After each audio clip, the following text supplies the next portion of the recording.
Alright, what is up you guys? My name is Giovanni and welcome back to another video. It's a little crowded in my garage right now, and that's because I have my 2007 Chevy Avalanche in here. And unfortunately, over the last couple weeks, this Avalanche has developed a misfire. I believe it's due to the AFM DOD active fuel management on the vehicle. And basically what AFM is, or active fuel management, does is that it turns off or disables 4 cylinders while you're on the highway or your foot's not on the pedal in order to save as much fuel as you can. The big issue with this is that for the cylinders that actually deactivate, the lifters tend to go bad. This truck has 200,000 miles on it. I think that's what's pretty much the issue. Also, this truck is just kind of due for some service. So let me take you guys over to my bench and I'll show you guys the parts that we're gonna use today and what all we have to do.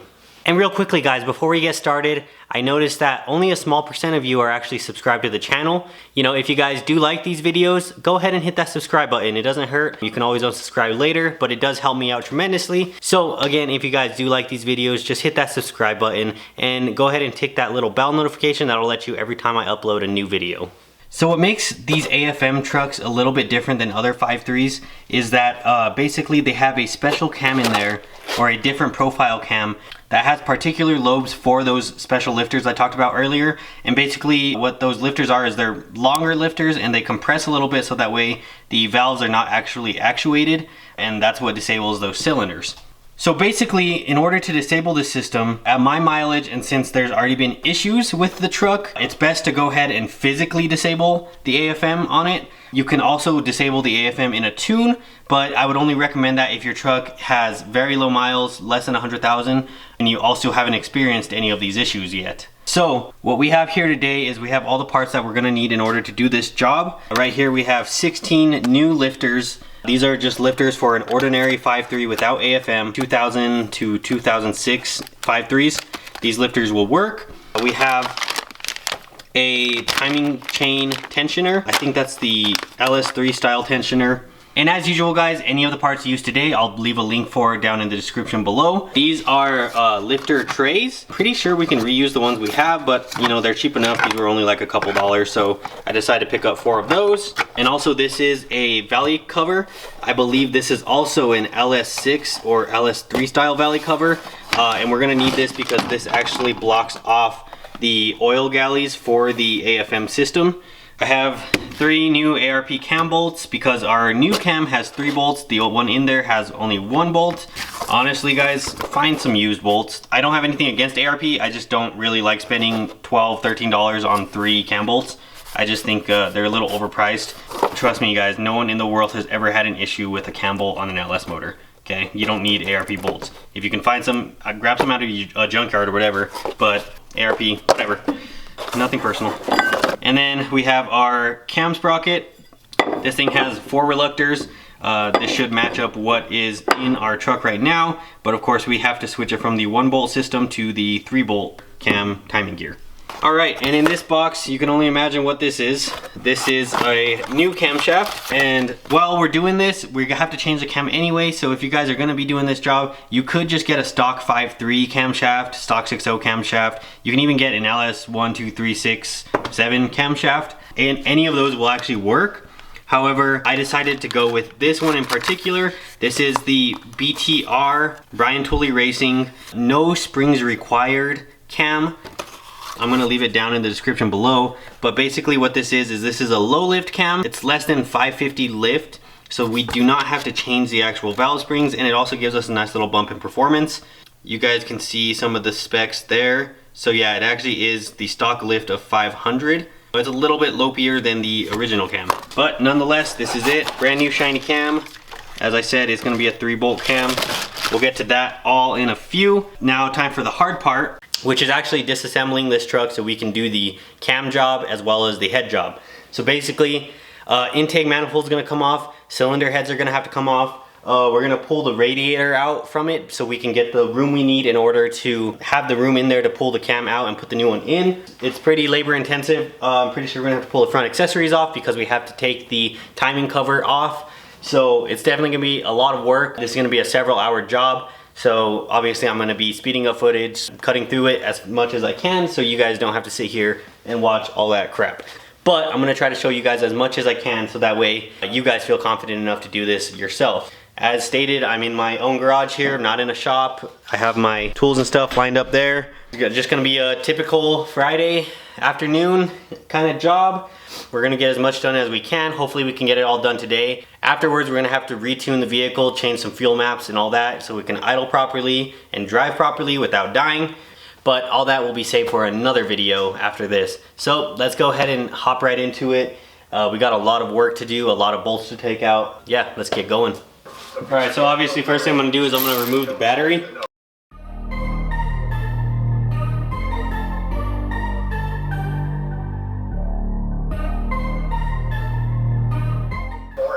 Okay, so another thing we wanna do before we do anything else is we wanna depressurize the fuel system.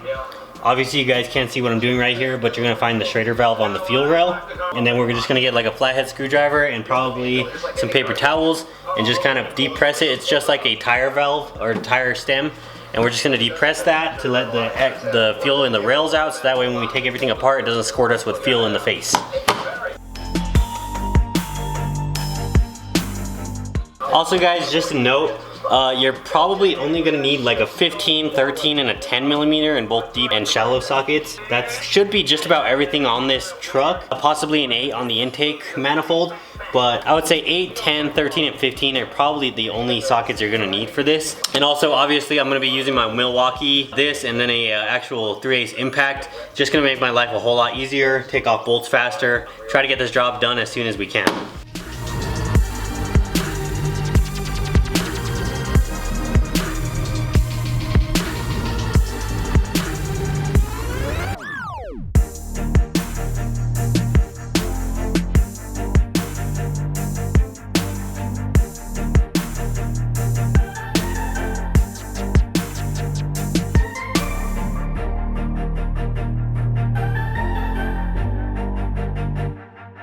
Alright, I just wanted to show you guys real quick. I'm going to be taking this plastic cover off the front of the radiator. These clips are a little unique, and in order to not break them, basically what you do, and hopefully you guys can see this, there is 2 little slots in there.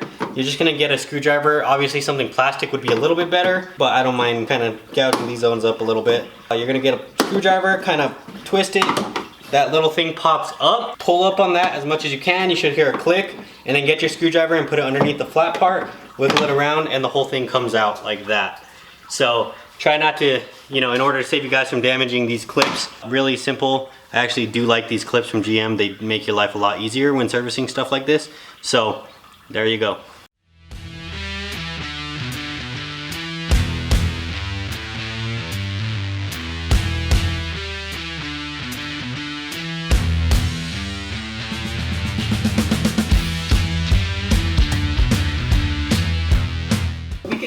Alright, so right now I'm actually contemplating on whether or not I'm going to remove the radiator itself. The reason I say that is because it looks like there may be enough room in here to actually get the cam out. The only thing I'd removed so far was the fans, and I don't want to remove the radiator because I will have to remove the lines off of the compressor, or basically take the compressor out with the radiator. I may do that if it becomes an issue, but I think right now I'm going to bolt the radiator back in and kind of see where I'm at.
hopefully you guys can see this. This is the injector. I'm just gonna kind of show you guys how to take these plugs off because they are pretty difficult. Usually what I do is I usually just kind of pry these gray covers off of them. Technically they're supposed to be on there, but I usually just keep them off after I reinstall because trust me, these things are not gonna just pop out of there. What I do is I usually grab these long pliers. I kind of grab the cover here, and these ones on this side are kind of a little bit harder because of the way they're angled. But yeah, so yeah, I just kind of pry it off, rip it off. It's like a thin plastic, so it shouldn't be too hard. You're not gonna damage the injector by doing this, but obviously be careful. So after that, you'll see that there's like a clip kind of looking thing. You wanna squeeze it this way, but actually what you do is you just kind of get your finger in there like this and squeeze it like that. Sometimes push down. There you go. Yeah, these things are definitely a pain, but just to reiterate on that again, the injector plug looks like this, and you're going to apply pressure with your fingers right in this area, like this. And that'll loosen up this little pin right here, or this little clip. They're definitely a pain. This is probably like the most time-consuming part of taking off the intake is getting these injectors off. So I'm just gonna zoom back out for you guys and finish doing this, and then we will get started on the heads.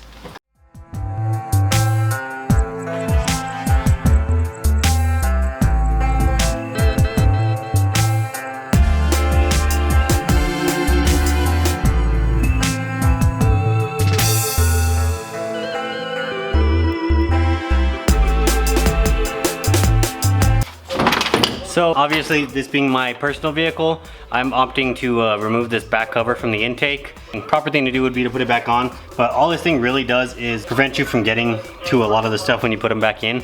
So I'm opting to just take mine out completely. Don't need it. Obviously, you'd want to put yours back on, but it's a single bolt just in case you're trying to take this off while it's in there or something. I don't really think you can, but it's a single 10mm bolt, pretty much dead center in the middle of it. All right, so we're down to the heads. What I'm gonna do next is I'm gonna take the coil packs off, move them out of the way, try to clear up as much of this stuff as I can, and then I'm gonna take the valve covers off and start unbolting the heads. I'm just gonna kind of fast forward through all this stuff because you can already see what needs to happen in order for us to get access to the heads.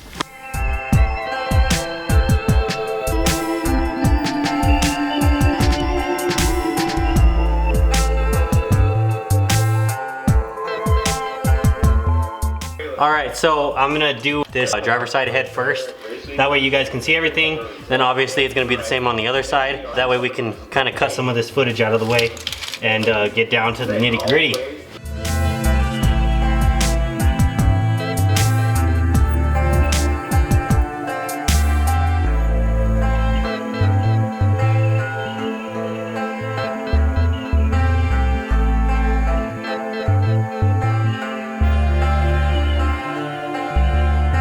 Alright, so I ran into a lot of issues with the exhaust manifolds.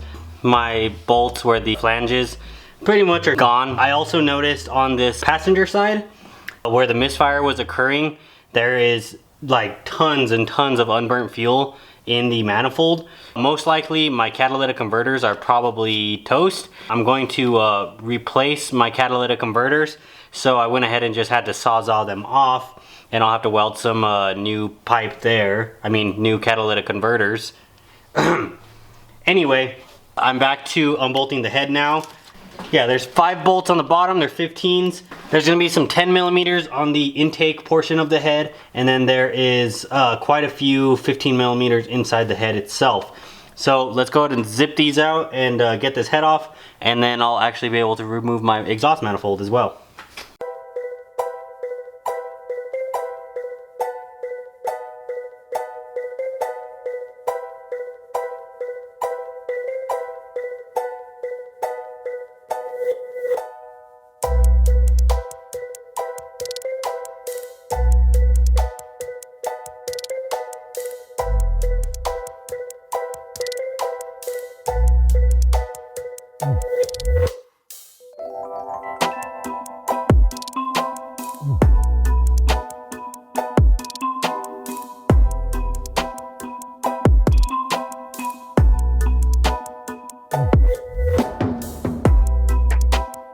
All right, so as you can see, I got the driver's side cylinder head off. I'm gonna just do the same process for the other side. You know, my big Milwaukee 1400 foot-pound half-inch impact there really did a lot of work for me. It takes off head bolts, no problem. But usually you always have to get a hand wrench into the back there. Usually the back holes there, they're just kind of hard to get to. Another thing is, as you saw there, you may have seen, I accidentally left the push rods in the head still. You want to make sure that you pull all the push rods out of the head before you pull it off. Luckily I didn't bend them as I was pulling them out, but I had some resistance there. And that's what it was the push rods. I'm gonna go ahead and examine them all, make sure they're all still straight. If not, I'll replace them, no big deal. But yeah, same process on the other side. I'm gonna show you guys the cam portion of this, but I'm not gonna film any of the other side, it's the same thing. I'll catch you guys back when we're doing the cam. All right guys, so the next day, we left off by taking off the passenger side cylinder head. Right now, I'm gonna take this valley cover off because we do have a new one for that. And then after that, we're going to pull the crank pulley and then take this timing cover off. And then we're gonna do the actual cam swap. So let's get this valley cover off and switch that out.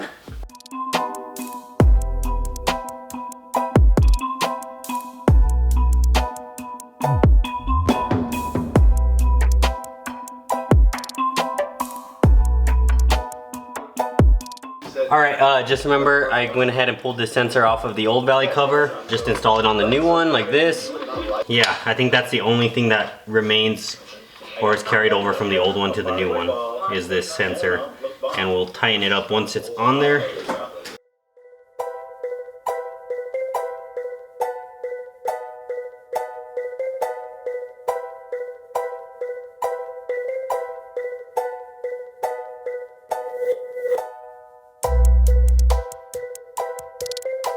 Alright guys, so I'm about to take off the harmonic balancer. If you're gonna buy absolutely any tool to do this job, it would be this one. You can rent this same tool at AutoZone, but for I think about $30, you can get this tool off Amazon. I'm gonna leave a link below. This thing is such a lifesaver, especially in this kind of scenario where we don't have a lot of room. I'm just gonna put this on, zip it with my impact, and it should come right out. No fuss, no nothing. Yeah, this thing's a lifesaver. Alright, so I just switched cameras real fast so you guys could get a better view of what's going on. I just got the crank bolt out. Next thing we're gonna do is we're gonna put the puller on here and pull this guy off.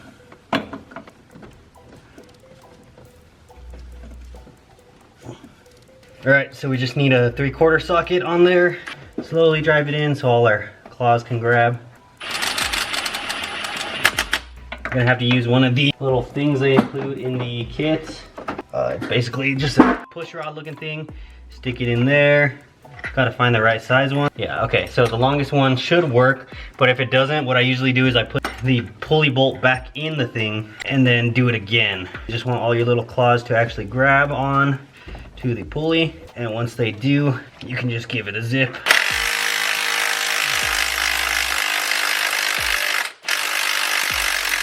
You saw that only took me a few seconds. Once everything was set up, that tool definitely changes the game. Otherwise, you would have had to use a 3-jaw or something similar, and it would have just taken a lot longer. So now that the crank pulley's off, I'm gonna start taking all the timing cover bolts off, and then we're gonna take the timing cover off and get to the actual cam install.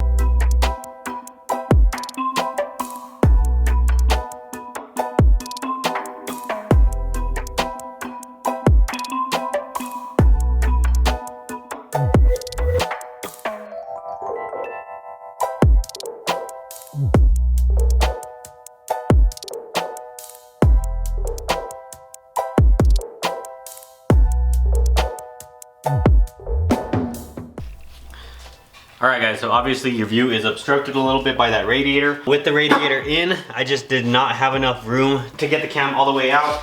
So right now, I am wanting to pre-lube my cam, and then I'm going to get it in just enough to where it'll clear the radiator, and I can put the radiator back so you guys can see. I'm just gonna talk you guys through what I'm doing right now, because obviously you can't see what's going on. So, just pre-lubing my cam with some 5W30. Don't want it to go in completely dry, but I'm also not going to spend the money on engine assembly lube because, well, I'm just not going to.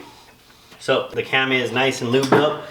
The tricky part is going to be to get around this radiator and get the cam somewhat in.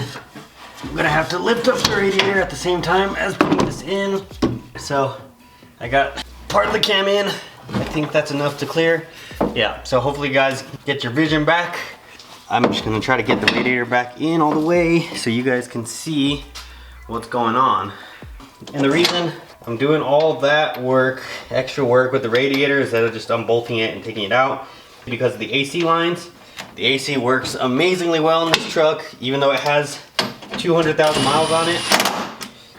So yeah, I don't want to mess with that, because I feel like once you mess with the AC system, I feel like it never really is as good as it was stock. Lube up the cam some more, really soak it in now that I have the room, and we're just gonna continue putting it the rest of the way in. We're gonna try really hard not to bang it around all over the place. And then once I get to this lobe right here, or well, this bearing surface, I'm gonna stick a couple bolts in there so that way we have something to grab onto as we're putting this in.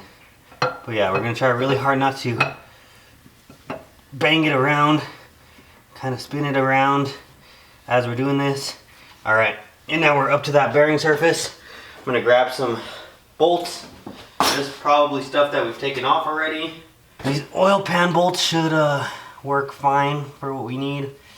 We're only gonna put a couple threads in just to keep them kind of long. I'm sorry, these are not oil pan bolts, these are timing cover bolts. But just so we have something to grab onto, I'm only gonna put 2 on there for now. All right, see, now we have something to kind of grab onto. This last lobe is usually the hardest because you really have to put downward pressure on the cam. And see, I kind of messed up. Let's see. Yeah, so we're gonna have to back it out just a touch.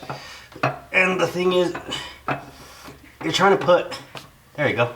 So yeah, you're trying to put downward pressure on the cam so it kind of lifts itself up so it can clear that bearing, because the weight of the cam is trying to bring it down past the bearings. But yeah, that's in there now. Everything feels great, nice and lubed up. Next up, we're going to put the cam cover back on, cam sprocket on, line everything up again, dot to dot. Thinking about it now would be a great time to replace my oil pump. However, I don't think I'm going to. I have some used ones here, but honestly, this one has never had an issue. With 200,000 miles, you know, it's kind of due. But, you know, if it does fail, next time we don't have to remove the heads to fix that. So, we'll just see what happens. We'll put it back on for now. Hopefully we don't have any issues. But yeah, now would be a great time to replace that.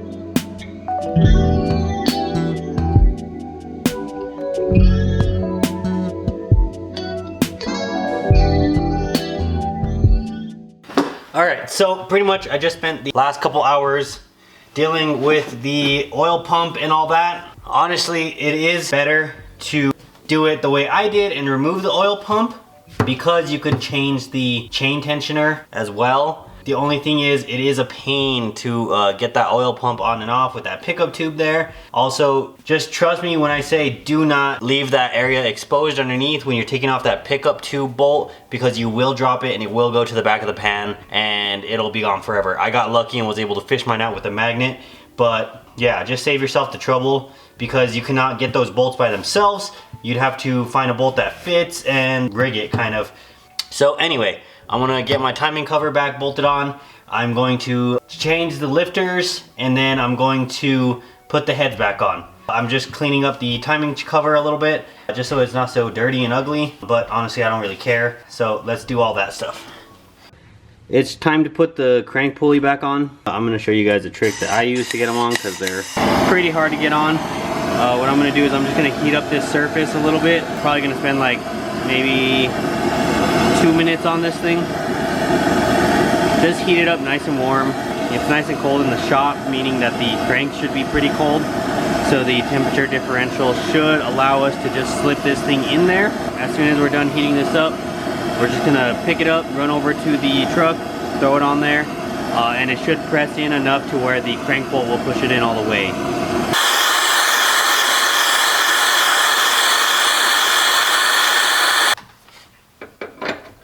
There you go. That's how that's done. You guys just saw there. Thing went on, no problems. Can get my crank bolt in there, and she's ready to go.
Alright, so we finished what we needed to on the Avalanche. Unfortunately, I ran a little bit short on time. We had a big storm rolling in and I needed to get the job done really fast. But we finished it, it's running. I'll show you guys some of the running footage in another video. Right now I have to kind of work on the exhaust a little bit. I have a couple leaks. I'm gonna be putting long tube headers on it and a collector. But after that, the truck will be running. I still have to tune it a little bit. I changed some of the idle settings just to get it to run and drive. But of course, I still need to do the fueling and all that to get it running 100%.